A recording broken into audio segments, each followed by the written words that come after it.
Capsicum egg fry కోసం onion, 2 capsicum, 2 eggs ఇవి cut చేసుకోవాలి. ఇలా కట్ చేసుకున్నాక బాండి పెట్టుకొని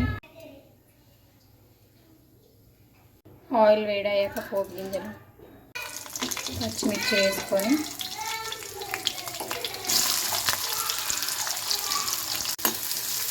ఆనియన్ కొంచెం ఫ్రై అయ్యే వరకు ఫ్రై చేసుకోవాలి. ఇప్పుడు చిటికెడు పసుపు. ఆనియన్స్ ఇలా ఫ్రై అయ్యాక క్యాప్సికమ్ వేసుకోవాలి. క్యాప్సికమ్ వేసుకొని టేస్ట్కి సరిపడా సాల్ట్, కొంచెం అల్లం పేస్ట్, టేస్ట్కి సరిపడా కారం,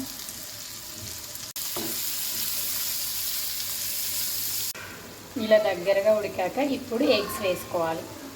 ఇలా ఎగ్స్ని కొట్టుకున్నాక కాసేపు కదపకుండా ఉంచి ఒక 2 మినిట్స్ తర్వాత ఇప్పుడు దీన్ని ఇలా కలుపుకోవాలి.